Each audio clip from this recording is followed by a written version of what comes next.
Os bastidores do TSE no caso do julgamento de Jair Messias Bolsonaro está melhor do que House of Cards. Teve bronca, teve bilhetinho para o ministro Raul, que é justamente o ministro em que Bolsonaro depositava sua confiança no pedido de vistas. Teve André Mendonça, que se ausentou da sala por mais ou menos 20 minutos. Olha, é muito melhor do que qualquer obra cinematográfica de Hollywood. Ah, e por falar em André Mendonça, da próxima vez que você vier aqui, vem acreditando em Vovaval. Eu acabei de assistir o vídeo da entrevista dele na Globo e realmente eu estava certa.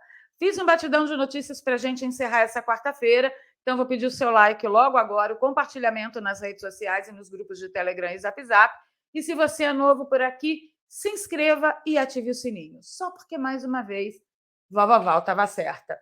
Vamos lá, eu começo mostrando a vocês parte da entrevista que o André Mendonça concedeu à Globo. Eu vou diminuir aqui só para a gente não tomar um ban por direitos autorais. Vejam só se foi ou não foi o que eu imaginei que tivesse sido. Olha só.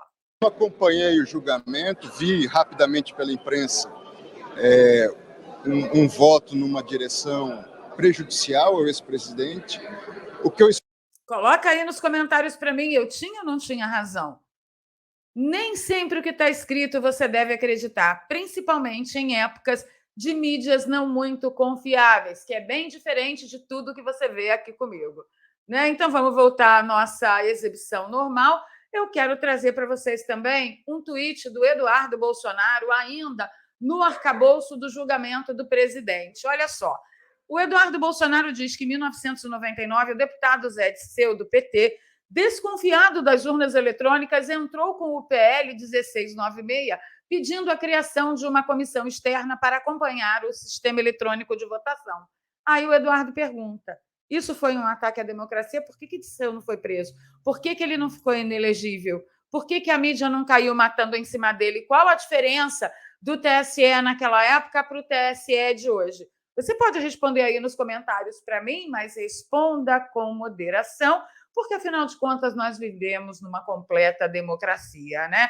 Então, está aqui ó, o print, PL 1696, de 1999, projeto de lei de José Dirceu, acrescenta dispositivos na Lei 9.504, de 30 de setembro de 97, a fim de criar comissão de acompanhamento do sistema eletrônico de votação.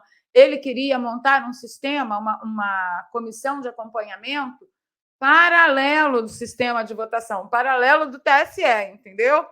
Pois é. E aí o Eduardo falou, pô, depois que Lula ganhou, né, em 2002, ninguém tocou mais no assunto e ficou proibido ofender a santidade da seita do Santo Baite. Pois é, vai anotando aí, brava gente, vai tomando nota. Ainda em relação ao julgamento do presidente Jair Messias Bolsonaro, o inocente do Valdemar da Costa Neto disse que ele tem confiança na justiça e ainda declarou, abro aspas para ele, vamos ganhar essa loucura de processo que não era nem para existir. Fecho aspas para ele.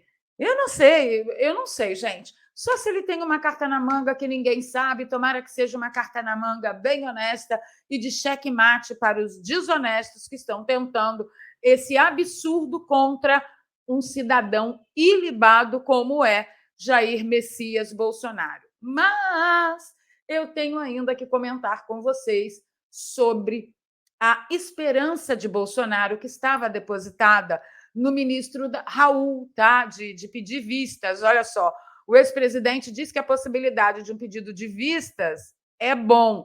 E aí, com o que Bolsonaro contava? Espera aí. Ele elogiou o ministro Raul Araújo, do TSE, e citou como positiva a possibilidade dele pedir vistas, que é mais tempo de análise, o que atrasaria um pouco o julgamento do caso. A declaração o presidente fez numa entrevista à Rádio Gaúcha Atualidade. Mas aí, você mantenha esse elogio e essa esperança de Bolsonaro em perspectiva, que eu tenho aqui uma matéria do Hora Brasília, e a matéria diz o seguinte, foi uns bastidores ali do TSE que rolou bilhete de Moraes para quem? Justamente para o ministro Raul Araújo, que era o ministro em que Bolsonaro havia depositado a esperança dele no pedido de vistas. Mas também dizem que teve bronca, e teve o CAC Nunes, que eu disse que era André Mendonça, mas não era, era CAC Nunes, o Nunes Marques, ausente por mais de 20 minutos. Desculpa aí, tá o erro, gente. Olha só. A continuação do julgamento de Jair Bolsonaro no TSE foi dominada pela extensa exposição do voto do relator e blá, blá, blá, tomou todo o tempo, né? Inocentou Braga Neto, mas aí, durante o voto do relator, o presidente do TSE, o Alexandre de Moraes, transmitiu uma mensagem escrita ao ministro Raul Araújo. O conteúdo da nota continua em segredo, a gente não teve acesso ainda, né? Mas, assim que o relator concluiu o seu voto, o Alexandre de Moraes consultou publicamente o Araújo sobre se ele desejava votar naquele dia mesmo ou prosseguir na sessão de quinta-feira, que acontece amanhã, tá? Devido à hora avançada. O Raul Araújo, só por coincidência ser o ministro que Jair Messias Bolsonaro depositava suas esperanças no pedido de vistas para atrasar um pouquinho o processo, ele optou por continuar na quinta-feira, que é amanhã. Pergunta: será que tem alguma coisa por trás disso que a gente não sabe? Será? Não sei. Eu não sei. Mas que tá ruim demais, gente. Eu, sinceramente, como falei na entrevista ontem, eu participei da bancada do Paradoxo BR com Bia Kicis e o nosso querido Bernardi. Eu não tenho esperanças, e a deputada Bia Kicis também não tem, tá, de que Bolsonaro saia ileso dessa, mas é uma tremenda de uma coincidência, né, não? O Alexandre de Moraes impedir justamente o ministro Raul de votar e, olha como eu sou bonzinho, você vai querer votar semana que vem, né? Aí, da noite para o dia, o que aconteceu? Nós ficamos sabendo que o Alexandre de Moraes deu uma mexida lá nos formatos de como andam, né, as coisas lá no TSE. O que ele vai fazer? Se o ministro Raul pedir vistas, o Alexandre de Moraes vai passar na frente outros votos, outros ministros, para já formar maioria para a inelegibilidade de Bolsonaro. Quando que isso já aconteceu no Brasil, Valéria? Nunca. Tem precedente jurídico? Não. Valéria, isso faz algum sentido para você? Não. Mas quem disse que precisa fazer sentido? Não precisa fazer sentido, claro que não, né não? Então, deixa eu mostrar uma coisa para vocês, eu acho que Lula está ficando com problemas, gente, realmente Lula está ficando com problemas. Olha só, saiu uma matéria também no Hora Brasília que diz que ele está irritadíssimo com o Foro de São Paulo sobre postura com Ortega. Ele acha agora, Lula acha que o Foro de São Paulo tem que dar um esbrega na falta de democracia que Ortega está implantando na Nicarágua. Vamos dar uma olhada no corpo da matéria? A matéria é originalmente do jornal Metrópole, mas eu estou compartilhando aí com vocês o Hora Brasília. O Lula quer que o Foro de São Paulo aprove nesta semana resolução condenando violações promovidas por Daniel Ortega na Nicarágua. O presidente Lula disse aos auxiliares que ele está irritado com a postura do ditador Daniel Ortega pela série de violações aos direitos humanos que vem ocorrendo naquele país. Afinal de contas, para um presidente que está correndo atrás do Prêmio Nobel da Paz, que inclusive ofereceu asilo a Assange, não vai ficar bem, né? Não ficaria bem ele participando da mesma corriola de um integrante de estabelecimento de ditadura. Não ia pegar bem. Agora, por que ele não assinou a carta em condenação a essa falta de democracia na Nicarágua, no início do governo dele? Porque ele não assinou. Vocês lembram? Pois é. Aí, não bastando essas vergonhas, olha só o que o André Lageste trouxe para nós. O André diz o seguinte, durante a cúpula do novo Pacto de Financiamento Global em Paris, na sexta-feira, no dia 23 de junho, o presidente Luiz Inácio, mais uma vez, afirmou que a ONU foi capaz de criar o Estado de Israel em 1948 e não é capaz, hoje, de resolver o problema da ocupação do Estado palestino. Lula está chamando o Estado palestino de ocupação. Aí ele continua. E, de novo, é preciso corrigir a sua fala. A ONU não tem e nem nunca teve poder para criar países. Não faz parte do escopo e dos objetivos da organização. Ela pode, sim, mediar conflitos e recomendar soluções.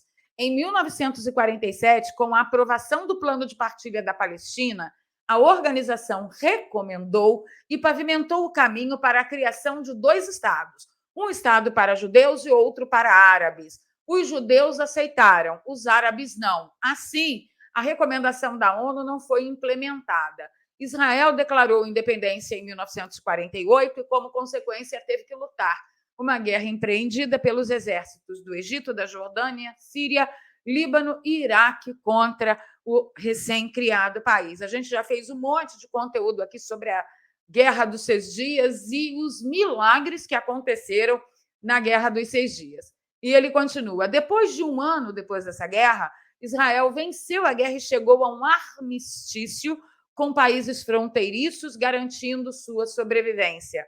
Não há ocupação do Estado palestino. A Cisjordânia é um país sob disputa. Os 2 lados têm opiniões divergentes sobre ela. A Resolução 242 de 1967 do Conselho de Segurança da ONU pedia uma solução negociada para o conflito. Como nenhum país tinha soberania reconhecida na Cisjordânia, ela não pode ser definida como território ocupado. O Janjo e suas falácias, né, e suas narrativas. Israel se comprometeu a agir de acordo com as normas do direito internacional, aguardando um acordo negociado que ainda não ocorreu. E não seria justo que lideranças palestinas, as quais se negaram a aceitar ofertas de paz sucessivas, fossem eximidas da culpa pela falta de uma solução. A faixa de Gaza é completamente controlada pelo Hamas, que é um grupo terrorista que não reconhece nenhum dos acordos firmados entre palestinos e israelenses. Tampouco admite o direito de Israel existir ou a legitimidade da autoridade palestina. Na qualidade de presidente do Brasil, Lula deveria incentivar o diálogo entre israelenses e palestinos e não atribuir tal responsabilidade às Nações Unidas. Eu também tenho essa opinião, queria saber qual é a sua. Você também acha que Israel invadiu, ocupou, fez que nem o MST lá? Interessante é o seguinte, aqui no Brasil, o Janjo defende as ocupações do MST. Inclusive, vai passar a financiá-los, né, com muitos bilhões do tal Plano Safra, da agricultura familiar, que ele está se referindo à agricultura familiar, mas quem estava reunido hoje com ele lá em Brasília era o MST, barraquinhas do MST, povo do MST, militante do MST, estava todo mundo lá. Então, assim, ocupação de propriedade privada pelo MST aqui no Brasil pode, agora ocupação da Palestina pelos israelenses, pelos judeus, não pode. Faz sentido? Não faz, mas tem que fazer sentido? Não, não tem. Você está acostumado a isso, você sabe como que funciona, e eu queria a sua opinião, a opinião moderada. Não esqueçam, nunca esqueçam que estamos numa democracia. Conto com você. Ó, aqui tem um Pix, tem 2 contas bancárias e uma conta no PayPal na descrição para você apoiar a gente com qualquer valor. Eu sei que final de mês é azedo, mas assim, a gente continua precisando da ajuda de vocês no dia a dia, tá? Qualquer valor é de suma importância para permitir com que o nosso trabalho continue em ritmo full time nessa dedicação total a vocês. Falo com vocês nos comentários já já e a gente se vê nas redes sociais mais tarde. Ai, eu acho que o Janjo está com problema.